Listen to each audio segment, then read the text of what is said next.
Aujourd'hui, nous vous invitons à entrer dans le monde fascinant des blindés et à découvrir les 10 plus grands chars d'assaut jamais construits.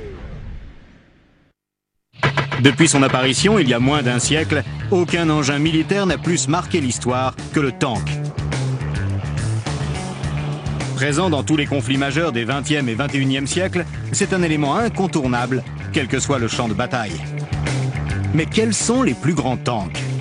Pour répondre à cette question, nous avons interrogé quelques-uns des plus grands experts au monde. Parmi eux, Tom Clancy, romancier mondialement connu, passionné de tanks et expert en affaires militaires. Le but de la guerre, c'est de tuer, de détruire, et tous les coups sont permis.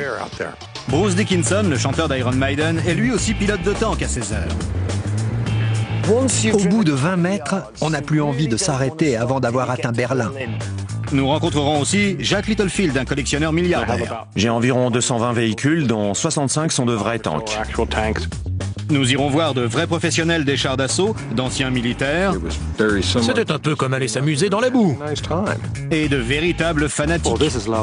Un tank, c'est plein d'amour. Installez-vous confortablement et partons à la découverte des 10 plus grands chars d'assaut de l'histoire et des technologies qui les rendent si puissants.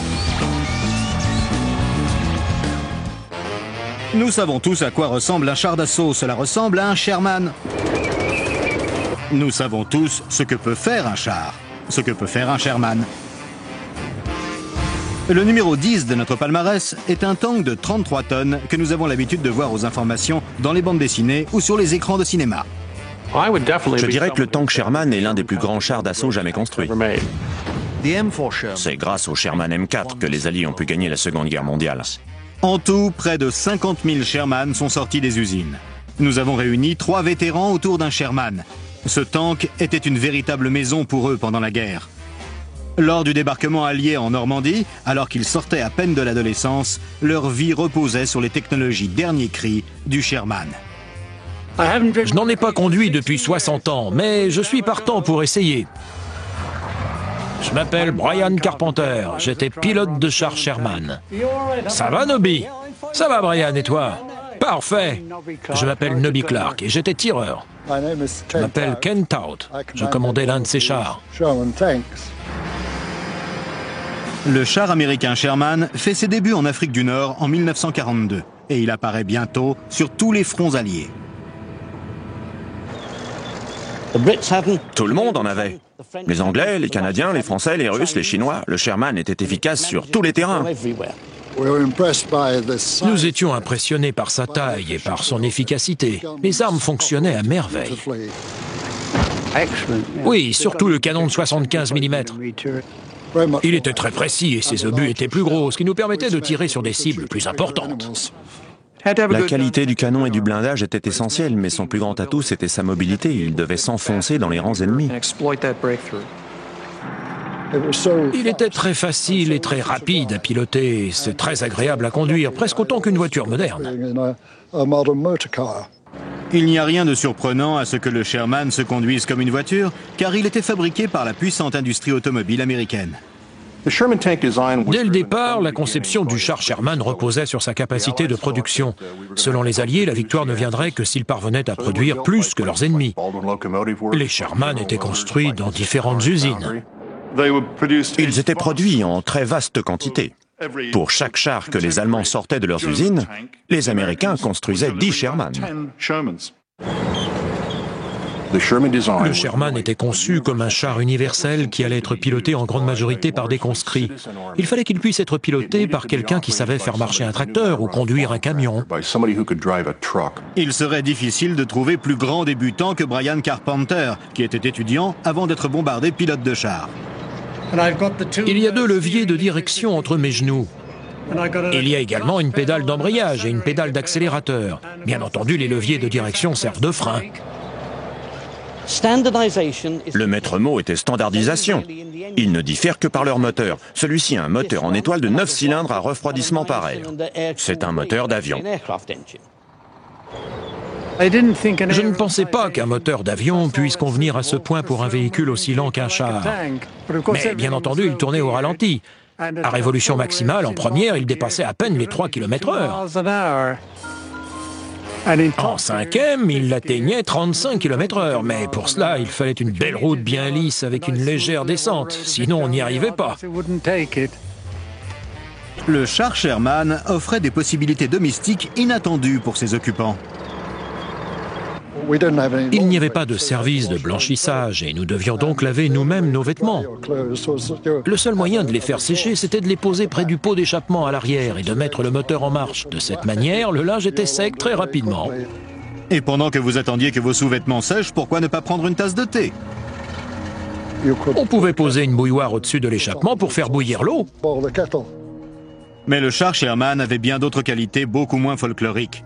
Chaque aspect de sa conception avait été soigneusement étudié. La politique américaine était d'utiliser le char comme une arme offensive d'infanterie. C'est un véhicule extrêmement mobile, avec un blindage adapté conçu pour harasser l'ennemi sans forcément aller se frotter aux chars ennemis. Mais les batailles entre chars sont pourtant monnaie courante. Lorsque le Sherman et son blindage léger arrivent en Europe à la fin de l'année 42, ils se retrouvent confrontés à la dernière génération des puissants chars allemands. Les chefs de chars allemands ne tardent pas à prendre la mesure du Sherman. Je l'ai vu pour la première fois quand je suis arrivé sur le front de l'Ouest. Il ne faisait pas le poids face à nous. Le blindage était très mince et très facile à percer. Quand on tirait sur ce char, le but traversait directement le blindage. Le Sherman souffrait aussi d'un autre défaut fatal. Les réservoirs pouvaient contenir 650 litres d'essence. Si on était touché, l'essence prenait feu, d'où le surnom que lui avaient donné les Allemands, la cuisinière anglaise, parce qu'il s'enflammait très facilement. Mais en dépit de ses points faibles, ce sont les considérations originales de fabrication du Sherman qui s'avéreront décisives au final. Si on fait le point sur la Seconde Guerre mondiale, on se rend compte qu'une production en masse de chars est l'élément décisif pour gagner la guerre dans un camp comme dans l'autre.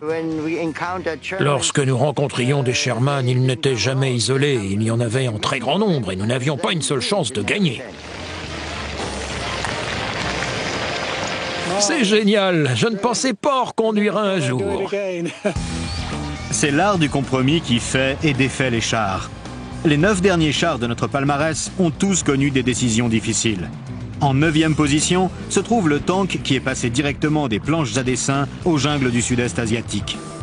Le char Sheridan a été conçu pour satisfaire la demande d'un tank léger, transportable par avion et capable d'évoluer sur tous les terrains. Numéro 9. Depuis des années, les constructeurs de chars rêvent de développer un véhicule léger, facile à transporter et doté de la puissance de feu d'un gros char de combat. Ce char était unique parce qu'il possédait plus de puissance de feu que tout autre véhicule existant pouvant être lâché d'un avion en vol. L'avion de transport vole à 160 km/h à environ 5 mètres du sol. Le parachute se déploie et fait sortir le tank qui touche le sol. C'est une opération très impressionnante. Vous pouvez larguer cet engin à n'importe quel endroit de la planète, dans ce que l'on pourrait appeler un conflit colonial. Et dans le contexte de l'Amérique des années 70, cela signifie un seul pays, le Vietnam. Je faisais partie de l'unité cavalerie. On nous lâchait dans la jungle et nous devions détruire tout ce que nous trouvions. Pour cette visite guidée du Sheridan, nous avons retrouvé 2 vétérans qui ont vécu la guerre du Vietnam de l'intérieur de ce char aux multiples talents. Ma première impression a été très positive. Il pouvait faire plein de choses, comme être lâché d'un avion, en vol, ou flotter sur l'eau. On ne voyait que de l'eau et quelques poissons. La bête, le M551 Sheridan.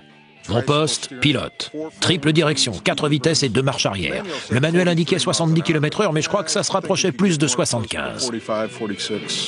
Les sensationnelles performances tout-terrain du Sheridan ne tenaient qu'à une chose, la minceur de son blindage. Tous les aspects de ce char tournaient autour de la mobilité. Quant au poids, il fallait qu'il soit assez léger pour être largué d'un avion. Il ne devait pas dépasser 10 ou 15 tonnes et partant de là, c'est très difficile à accomplir avec un blindage conventionnel en acier. Le seul moyen pour que le Sheridan reste en un seul morceau était de le construire en aluminium. Pour un niveau donné de blindage, cela donnait une structure de bien meilleure qualité, à même de survivre aux rigueurs d'un largage aérien. La présence d'une grosse puissance de feu sur un cadre aussi léger forme la caractéristique la plus étonnante du Sheridan. Il a un canon visuellement incroyable, un calibre 152 qui tire des missiles. Il suivait un faisceau infrarouge un peu comme un rayon laser. Mais lorsque le projectile quittait le canon, on aurait juré qu'il rebondissait presque sur le sol. Il zigzaguait dans tous les sens, mais il ne manquait jamais sa cible. Ce même canon rapide tirait également des projectiles conventionnels, ce qui est étonnant de la part d'un char aussi léger. Le char ne pèse que 17 tonnes. Quand on se servait du canon, ça tremblait de partout. Tout l'avant du char était soulevé du sol. Il valait mieux porter son casque, parce que votre tête se faisait secouer dans la tourelle. Mais le recul pouvait générer plus qu'un simple mal de tête. Si vous tiriez des obus conventionnels, le recul pouvait endommager l'alignement des systèmes électriques et déclencher le tir des missiles. Outre les courts-circuits dans le système de missiles, le Sheridan souffrait d'un autre gros défaut, son blindage en aluminium qui n'offrait qu'une bien faible protection. Et le Sheridan était bourré de munitions. Le pilote était entouré de munitions et il y avait 28 obus empilés sur le sol. Prière de ne pas fumer sur le siège du pilote, ni où que ce soit à l'intérieur du char d'ailleurs, au risque d'un feu d'artifice. C'était un peu le couteau suisse des véhicules de combat. Il pouvait tout faire correctement, mais rien parfaitement. Tout ceci lui assure une place dans les meilleurs chars d'assaut de l'histoire. L'imagination est importante, mais ce sont les performances qui comptent par-dessus tout. Et le Sheridan ne pouvait pas donner tout ce qu'il promettait. Mais notre prochain char d'assaut ne peut être accusé de ce travers. Dès le début de la Seconde Guerre mondiale, l'Allemagne a prouvé son écrasante supériorité tactique et mécanique dans le domaine des chars. Les nazis ont créé une arme blindée contre laquelle les Alliés n'ont pu trouver aucune solution. Et les Allemands se sont efforcés de conserver cette avance jusqu'à l'issue du conflit. En 1943, la technologie des chars allemands atteint son zénith avec le Panther, numéro 8 dans notre liste des plus grands chars d'assaut jamais construits. Voici le dernier Panther au monde encore opérationnel. Nous avons retrouvé un vétéran allemand et l'avons mis face à face avec le monstre qu'il a commandé il y a 60 ans. Vu de l'extérieur, ce tank est en parfaite condition. Ça ne pourrait pas être mieux. Il me revient des sons et des odeurs. C'est très excitant. Le Panther a été un gros choc pour les armées anglaises et américaines. C'était une véritable révolution dans le domaine des blindés si on le compare à tout ce qui l'a précédé. La caractéristique la plus éminente du Panther était sa puissance de feu. Il avait un canon magnifique. D'une longueur de 75 mm, c'était certainement le meilleur canon de tank de la Seconde Guerre mondiale. Allez, en avant! Le canon du Panther était conçu comme une arme anti-char. Sa puissance ne découlait pas d'un gros calibre, mais d'un fût plus long et d'obus plus puissants. Le canon est très long. C'est important, car plus le canon est long, et plus la vitesse de l'obus sera grande. Comme tous les autres commandants de Panther, Wolfgang Sterner était impressionné par la puissance phénoménale de ce canon. On pouvait détruire un char ennemi à 2000 mètres sans aucun problème, et quel que soit le char. Le Panther est né des expériences allemandes sur le front de l'Est. En 1941, les tactiques blindées allemandes s'avèrent inefficaces contre la nouvelle génération de chars russes qui, à la grande stupéfaction des nazis, étaient bien meilleurs que les leurs. Sans vergogne, les Allemands décidèrent de copier l'arme de leur adversaire, à commencer par son blindage incliné. C'est le premier char que nous ayons eu en Allemagne avec un blindage incliné. Il a une épaisseur de 80 mm. Mais, grâce à son inclinaison, il offrait la même protection qu'un blindage de 100 mm, parce que les obus frontaux rebondissaient sur le blindage. Plus qu'une simple copie du char soviétique, les concepteurs du Panther cherchent à l'améliorer. Quand on regarde l'avant du char, on peut voir qu'il n'est pas très beau. Ce n'est pas la marque d'une construction de mauvaise qualité, mais le témoignage d'une technologie anti-mine très avancée. C'est une patte qui a été travaillée comme ceci à dessin, puis durcie au chalumeau. Son but était de neutraliser l'effet des mines magnétiques. Les innovations ne s'arrêtent pas au blindage. Les Allemands ont mis un point d'honneur à améliorer l'ensemble du char. Mettons que l'un des mécanismes du char russe pesait 45 kg. Les Allemands pouvaient réduire son poids à 31 kg. Voici le cadre du moteur du Panther. Comme vous pouvez le voir, il est incroyablement complexe. Il a beaucoup de sections très fines. Il a été l'objet de beaucoup de calculs et je pense qu'un moteur similaire russe ou américain serait plus lourd et plus gros.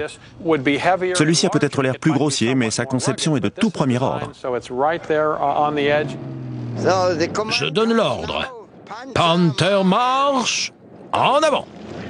Le Panther connaît son premier combat à la bataille de Koursk, le plus féroce affrontement de chars de la Seconde Guerre mondiale. Mais dès le départ, les choses tournent mal. La plupart des chars sont tombés en panne avant même le début de la bataille. Ils n'étaient pas prêts pour le combat. Au début, ils n'ont impressionné personne. Le problème d'une conception complexe était que le Panther tombait facilement en panne, ce qui était très coûteux en ressources comme en temps. Voici des pièces du moteur V12 Maybach du Panther. Ce sont de superbes pièces de mécanique, conçues pour durer des années, mais le problème c'était que la durée de vie du Panther en combat n'était que de quelques semaines ou de quelques mois. C'est l'une des raisons pour lesquelles les Allemands ont perdu la guerre. Il leur fallait absolument chercher l'excellence dans tous les détails de leurs armements. L'une des caractéristiques du caractère allemand est de rechercher la perfection à tout prix. La perfection, c'est non seulement inutile, mais contre-productif. On pense que si les Allemands ne s'étaient pas donné autant de mal et avaient construit des chars plus simples mais en plus grande quantité, l'issue de la guerre aurait peut-être été différente. Mais ce sont bien les Alliés qui ont gagné. Quel que soit le point de vue, ce char mérite amplement sa 8e place. Devant le Panther se trouve une machine qu'il faudrait inventer si elle n'existait pas. Si Satan avait un char, ce serait celui-ci. Le T-72, 7e à notre palmarès.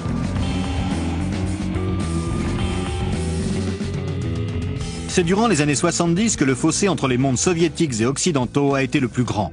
Le T-72 est le symbole de la menace communiste. Le T-72 a été construit par les Russes en prévision de la Troisième Guerre mondiale. Le T-72 était conçu pour être le fer de lance d'une avancée russe en Europe de l'Ouest. Le char d'assaut ultime. Le T-72 était un char redoutable. Il avait un blindage épais, une bonne mobilité, un gros canon et un profil très bas. Il est à peu près 30 cm plus bas qu'un char britannique et une quarantaine de centimètres plus bas que le char américain contemporain. C'est une cible difficile à toucher, surtout s'il vous fonce dessus en grand nombre, à pleine vitesse et suivi par l'infanterie. Eh bien, ça a l'air engageant. Le T-72 est large, court sur pattes, il a un gros canon. Aux commandes, on est envahi d'un sentiment d'agressivité. On a envie d'écraser tout ce qu'on voit. Il est agréable à piloter. La plus grosse surprise que nous réservait le T-72, c'était son canon. Son calibre de 125 mm nous aurait causé de gros problèmes. Le canon soviétique était 5 mm plus large que ses homologues occidentaux. Cela signifiait des obus plus gros et donc de plus gros dégâts causés aux blindages ennemis. Mais l'aspect le plus révolutionnaire était le chargement automatique des obus dans le canon. La grosse bosse verte, c'est l'arrière du canon qui est couplé à un chargeur automatique. Les munitions arrivent par ces 2 volets au plancher qui remontent environ jusqu'ici. Le refouloir sort de l'arrière de la tourelle et pousse l'obus dans le canon. Le chargeur automatique permet de se passer du pourvoyeur et donc de réduire la taille du char. Plus petit, il forme une cible plus difficile à toucher.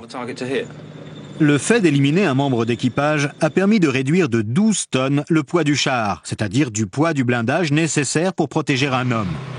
La vitesse et la maniabilité du char s'en sont trouvées augmentées, mais les concepteurs sont allés plus loin. Ils ont réduit le volume intérieur et l'équipage a dû être spécialement sélectionné. Si vous faites plus d'1,67 m, ce qui donne à peu près ça, et ma femme est plus grande que ça, vous ne pouvez pas entrer dans un T-72. C'est un char pour nabos. Le T-72 correspondait parfaitement à l'idée que les Occidentaux se faisaient d'un char russe. Une machine à tuer, brutale et efficace. Mais était-il vraiment aussi impressionnant qu'ils pouvaient le laisser croire? Les espions vivent avec la peur au ventre. Ils voient du matériel russe et ils se disent « Mon Dieu, ça y est, ils ont découvert l'arme absolue, on ne pourra pas lutter sur le champ de bataille, on est fichu si on doit l'affronter. » Mais nous nous sommes vite rendus compte que c'était un piège à rats. Pour commencer, il y a ce fameux chargeur automatique. Il avait la déplorable habitude d'essayer de fourrer le tireur dans le canon.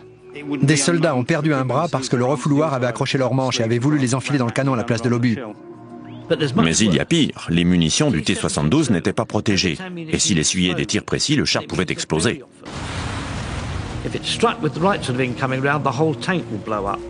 C'est une machine de mort pour son propre équipage. La possibilité que les équipages du T-72 le redoutaient presque autant que le Pentagone ne joue certainement pas en sa faveur. Le T-72 se place donc en 7e position.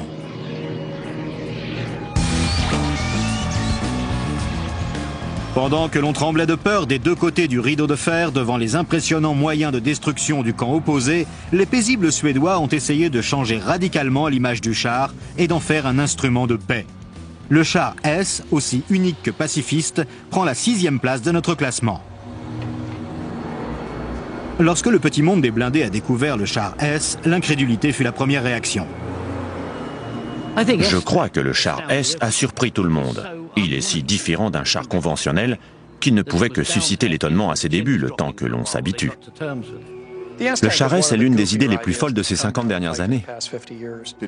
Il nous a forcés à repenser l'idée que nous nous faisions du char.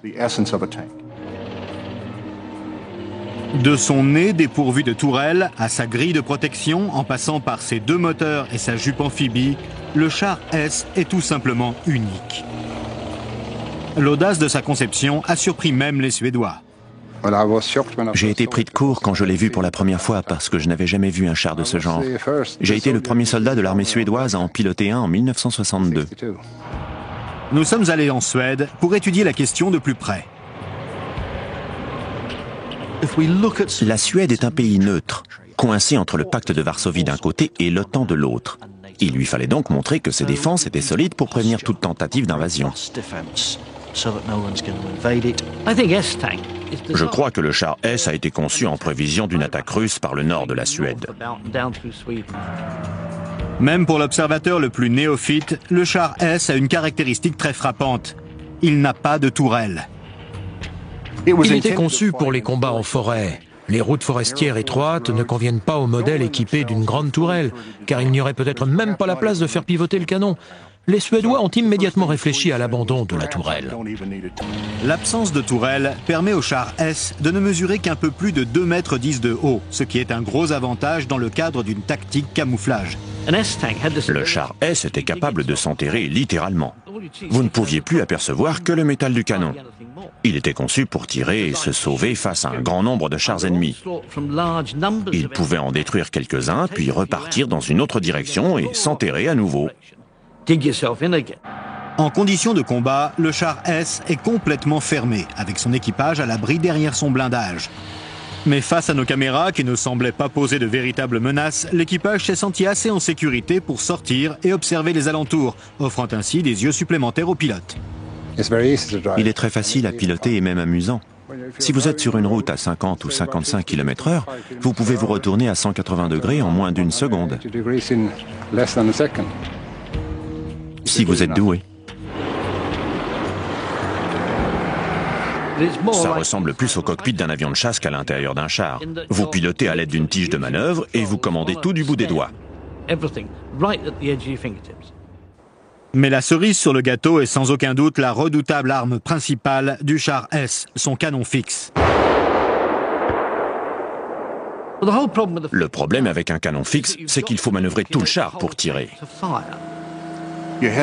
Il fallait être capable de faire pivoter toute la caisse, tout comme un pilote de chasse doit manœuvrer son avion pour viser. La réelle innovation était la suspension hydropneumatique orientable. Les Suédois ont réussi à rendre son contrôle si précis que cela pouvait servir à viser avec le canon. Pour incliner le canon, la première et la quatrième paire de roues bougent indépendamment des autres roues.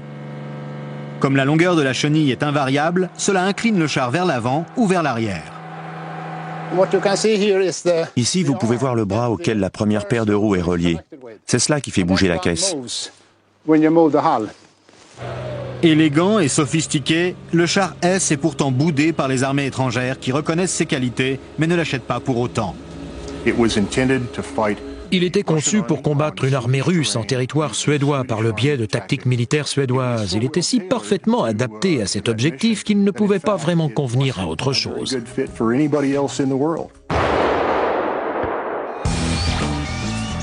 Les 5 premiers chars de notre palmarès ont été conçus pour des batailles à grande échelle. Mais si vos intentions sont plus modestes, lequel offre le meilleur rapport qualité-prix? Certainement le Centurion, 5e à notre classement. Depuis la fin de la Seconde Guerre mondiale, le Centurion est de toute l'histoire militaire le char qui est resté le plus longtemps sur le devant de la scène, l'arme favorite des armées au rabais pour les guerres peu onéreuses. Du début des années 50 jusqu'à la fin du XXe siècle, les Centurions ont été de toutes les batailles. Pendant une quinzaine d'années, le Centurion est resté le meilleur char du monde. Le colonel John Gilman a passé toute sa carrière au cœur du développement des blindés britanniques. Le Centurion est son premier amour. Quand je suis entré dans mon régiment en 1968, mon premier véhicule a été un Centurion Mark VI II. Il ressemblait beaucoup à celui-ci. Nous avons parcouru 5600 km à son bord, ce qui est énorme. Et plus que quiconque, le colonel Gilman sait que la maintenance sur le champ de bataille est la clé de la victoire pour un char. L'équipage peut le garder en état de marche pendant le combat. Il a été conçu pour que sa maintenance ne nécessite que 2 clés à écrou.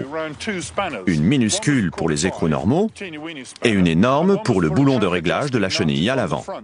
À part ces deux-là, on n'a besoin d'aucune autre clé. L'approche pleine de bon sens du Centurion s'étend à une méthode unique pour toucher la cible. La mitrailleuse est très ingénieuse car elle est reliée au canon. Le tireur n'a qu'à tirer 3 salves de balles traçantes avec la mitrailleuse. Dès que l'une d'elles est au but, le canon reprend la cible et la touche.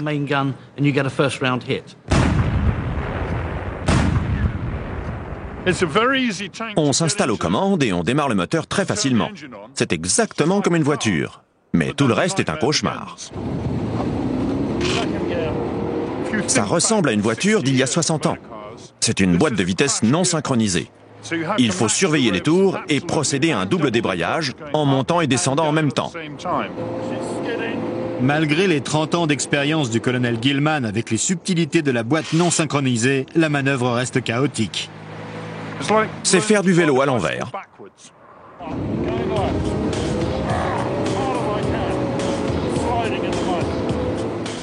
Le Centurion est difficile à maîtriser, mais son pire défaut est sa consommation. Sur terrain difficile, il faut compter au moins 14 litres par kilomètre.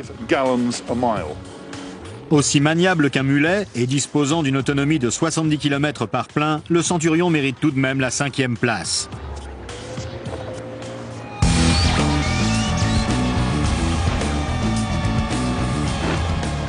En 1970, l'État d'Israël, sans alliés et entouré de voisins furieux, décide de fabriquer son propre char. En 4e place, voici le Merkava, le char système D. Du plateau du Golan jusqu'aux zones urbaines de la bande de Gaza, Israël doit répondre à des exigences de défense très variées. Le Merkava est un véhicule très efficace car il peut faire 2 choses. Il peut mener des combats en environnement urbain, mais il peut également adopter les caractéristiques d'un blindé classique et être utilisé en terrain découvert, par exemple sur le plateau du Golan. Le Merkava est le blindé idéal pour Israël. Normalement, quand on veut construire un char, il faut trouver l'équilibre entre la puissance de feu, le blindage et la manœuvrabilité.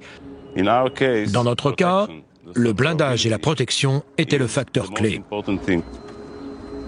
La question de la survie est essentielle pour un pays comptant moins d'habitants que la ville de Londres et défendu par une armée de conscrits mêlant hommes et femmes. Je m'appelle Eleanor Kushnan. Je suis instructrice de char à l'école des forces armées. J'apprends aux soldats à les piloter.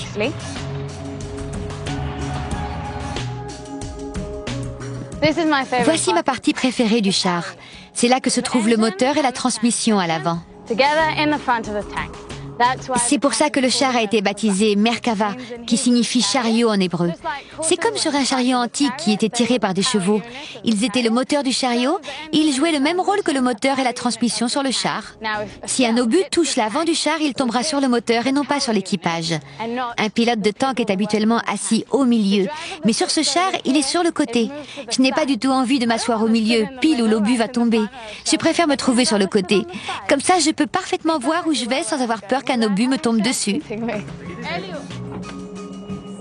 Quand je pilote un char, j'ai tout le désert pour moi toute seule. C'est une sensation incroyable. On peut aller à toute vitesse et cet engin est un monstre surpuissant. Ce qui fait entre autres l'originalité du Merkava, c'est qu'il est en perpétuelle évolution suivant les besoins de l'armée israélienne.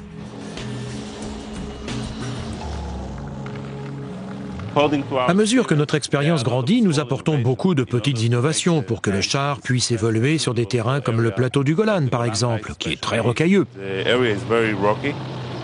Les suspensions à ressorts en spirale du Merkava ont permis d'accroître son efficacité. Les ressorts peuvent se séparer des roues lorsque le terrain est particulièrement difficile.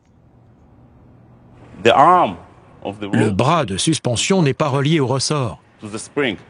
Lorsqu'il descend, l'effet de la gravité le déconnecte. Le char retombe de lui-même sur le bras de suspension. Cette latence offre un peu plus de confort aux passagers. Le char a virtuellement été développé en situation de combat, ce qui est assez exceptionnel. Les leçons apprises sur le terrain passent directement dans la conception de la machine. Le point le plus vulnérable du char se trouve ici, à la jonction de la tourelle et de la coque. Si un obus vient frapper ces chaînes, elle dévie sa trajectoire pour éviter qu'il ne vienne frapper cet endroit vulnérable. Parce qu'un char sans tourelle et sans blindage ne vaut plus grand-chose. Et comme le moteur est à l'avant, l'arrière peut accueillir un nombre important de passagers. Il peut transporter une section d'infanterie. C'est un cas unique parmi tous les chars existants. C'est en même temps un engin de transport de personnel blindé et un char. Je ne connais pas d'autres chars offrant une telle polyvalence. Dans ce cas, pourquoi est-ce qu'on ne trouve pas des Merkava dans tous les déserts et dans toutes les guérillas urbaines de la planète?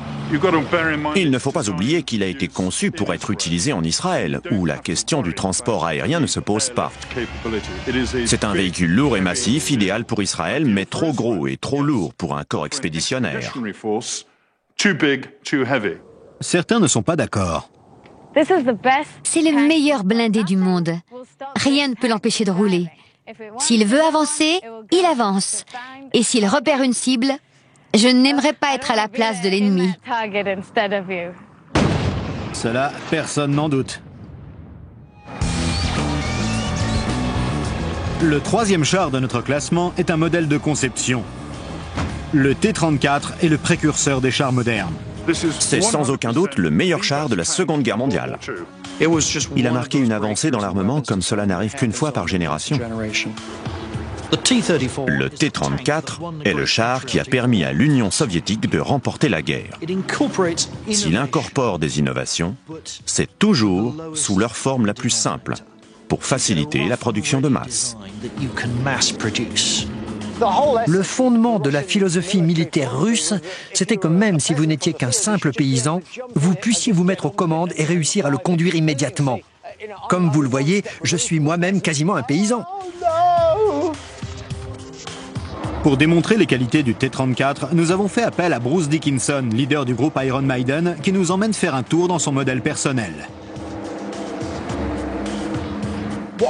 Ce que j'aime dans les tanks, c'est que c'est un combat individuel, presque comme un avion de chasse, mais au sol. J'aime également la manière dont les différents chars et systèmes d'armement ont évolué pour contrer les avancées technologiques. C'est cela qui me plaît dans les tanks. Parmi les nombreuses qualités du T-34, la première est sa forme très caractéristique. C'est sur le T-34 qu'est apparu le premier blindage incliné qui, à son tour, a influencé d'autres volets de sa conception. L'une des grandes innovations du T-34, c'est son armement. Il a un canon de 76 mm. À l'époque, la plupart des autres chars avaient des canons de plus faible calibre. Les Russes pensaient qu'il leur fallait une arme assez puissante pour détruire un char au blindage aussi épais que le T-34. La tourelle coulée est très épaisse et d'une construction très simple. Elle provient d'un moulage en sable. On peut encore voir les marques du moule. De toute façon, c'était la guerre, pas un concours de beauté. S'il marche, utilisons-le et allons tuer des gens avec. Les extraordinaires qualités du T-34 ont été soumises à rude épreuve lors de la tentative d'invasion allemande en 1941. Dans la longue et sanglante confrontation du front de l'Est, le T-34 a gagné sa réputation de meilleur blindé de son temps. Le T-34 était le meilleur char de l'époque. C'était le compromis idéal entre blindage, puissance de feu et manœuvrabilité tout-terrain. C'est tout simplement ce qui se faisait de mieux. Aucun autre char ne lui arrivait à la cheville. Le moteur est un diesel V12, un ancien moteur de dirigeable de la Première Guerre mondiale. 6 cylindres à gauche, 6 à droite, et une pompe d'injection au milieu. Il est très simple, très léger et d'un entretien très facile. Leur fabrication a commencé dans les années 20 et continue toujours aujourd'hui.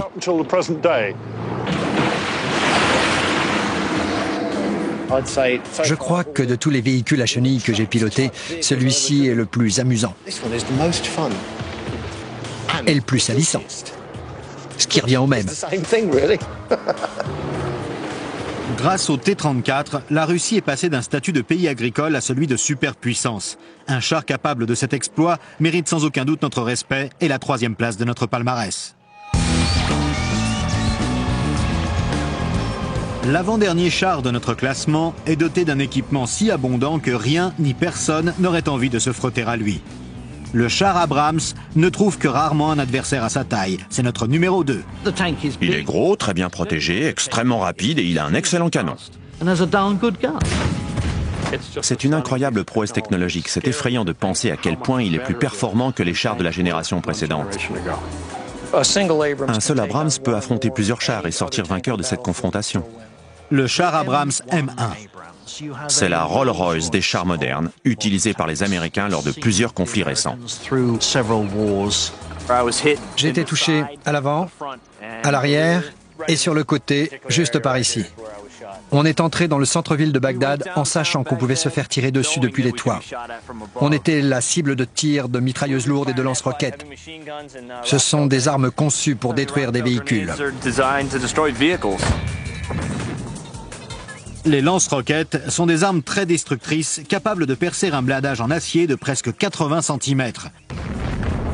De composition ultra secrète, le char Abrams est protégé par un blindage plaqué nouvelle génération, léger et capable de résister sans problème à un lance-roquette.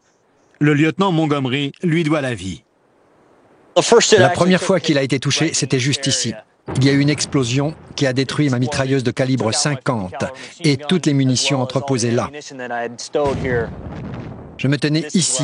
La trappe était fermée en position de protection. C'est à ce moment-là qu'il a tiré et le char a fait exactement ce qu'il était censé faire. Il a absorbé l'impact. C'était un bon tir, mais immédiatement après, le char qui était derrière moi l'a démoli. Mais le char Abrams est bien plus qu'une simple carapace blindée. Le M1 est conçu pour être facile d'utilisation et mortel pour l'ennemi. Son système de contrôle de tir est d'une efficacité redoutable. En moins de 5 minutes, un Abrams M1A2 peut détruire tout un bataillon ennemi. D'un poids de 68 tonnes, le char Abrams est équipé d'une turbine de 1500 chevaux. À pleine vitesse, le M1 peut dépasser les 110 km/h. Il lui faut quelques secondes pour accélérer. Mais une fois qu'il est lancé, plus rien ne peut l'arrêter. À moins qu'on appuie sur le frein. L'utilisation d'une turbine a été source de controverses dès sa première visite à la station-service. Le réservoir du M1 a une capacité d'environ 1900 litres. Il consomme un peu plus d'1 litre au kilomètre. Et il faut 30 litres pour mettre le moteur en route. Ce qui n'est pas rien. Outre le problème de la consommation, la turbine dégage une chaleur très importante. À moins d'avoir une énorme flamme qui sorte de la turbine, un peu comme un chalumeau géant, vous êtes sûr de vous prendre un missile à tête chercheuse aux infrarouges dans les fesses. Ça peut être désagréable. Malgré ces petits travers, le tank Abrams est la preuve indéniable que le char est entré de plein pied dans le XXIe siècle. 2003 est certainement la dernière année où un pays essaie de se frotter à l'armée américaine dans une bataille rangée. En effet, l'avenir nous le dira. Nous en avons déjà vu 9, mais il ne peut y en avoir qu'un seul sur la plus haute marche du podium. Après la Seconde Guerre mondiale, l'Allemagne, dans le cadre de la politique de démilitarisation imposée par les Alliés, n'a plus eu le droit de construire de chars. Mais dans les années 70, l'interdiction a été levée et l'excellence qui avait produit le Panther a créé une nouvelle génération de félins, le Léopard, le meilleur tank jamais construit. C'est un excellent véhicule. Quand on le compare à d'autres tanks, on voit qu'il est plus petit, plus léger et plus rapide.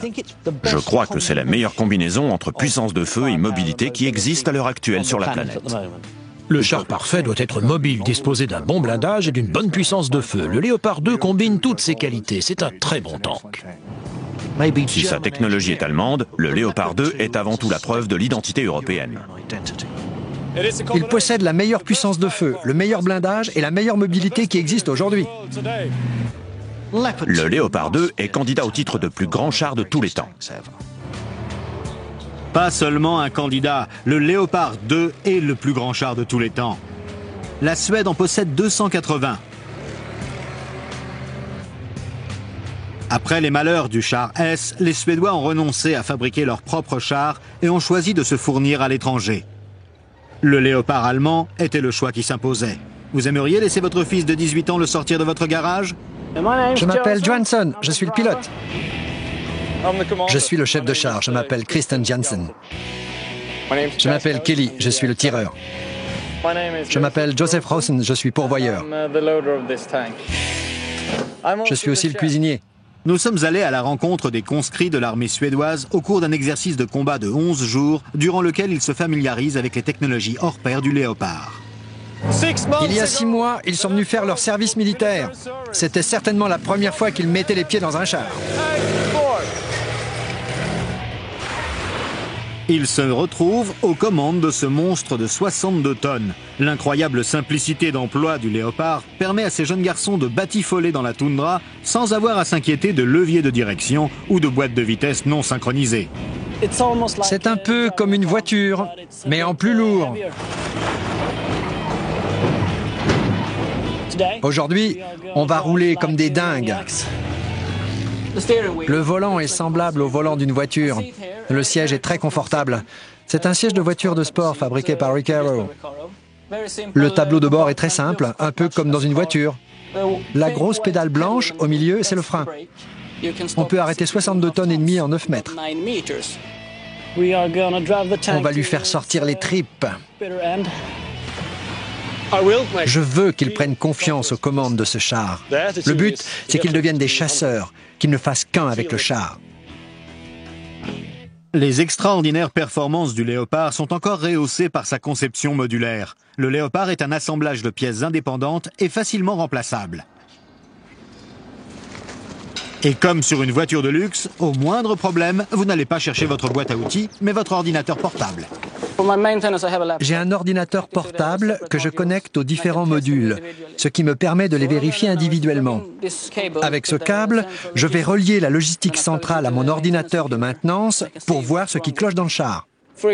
Par exemple, si vous avez un problème de moteur, il suffit d'ôter le moteur, de l'emmener à l'atelier, de le remplacer par un moteur neuf et le char est prêt à repartir. Le moteur du Léopard est lui aussi d'une qualité exceptionnelle. Rien de neuf ou de très pointu, mais il est aussi fiable que massif. C'est un moteur industriel tout à fait banal, capable d'évoluer dans l'eau. C'est un moteur de 48 litres avec une puissance de 1500 chevaux, 12 cylindres en V, et d'un couple de 15 tonnes de plus qu'une voiture normale.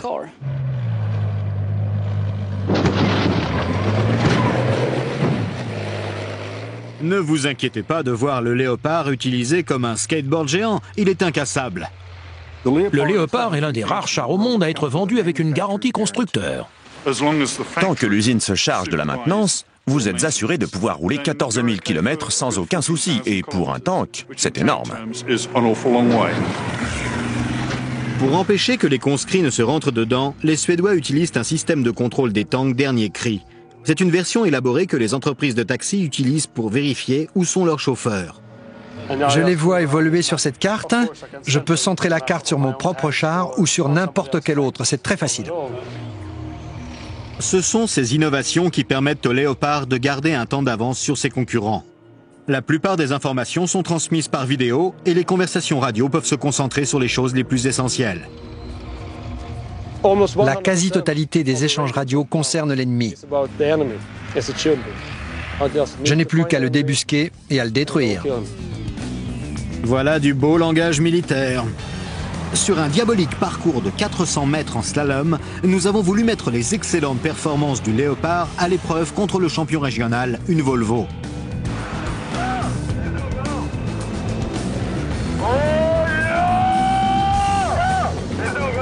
Mais le plus grand char d'assaut de tous les temps ne se contente pas de gagner, il écrase la concurrence. Nous vous avons montré les 10 plus grands chars de l'histoire. S'ils ont chacun leurs caractéristiques propres, leur triste but reste le même. Depuis sa première apparition sur les champs de bataille, l'arme blindée a modelé les conflits à sa propre image jusqu'à devenir l'un des éléments clés des tactiques militaires. Vous en avez peur? Vous avez parfaitement raison.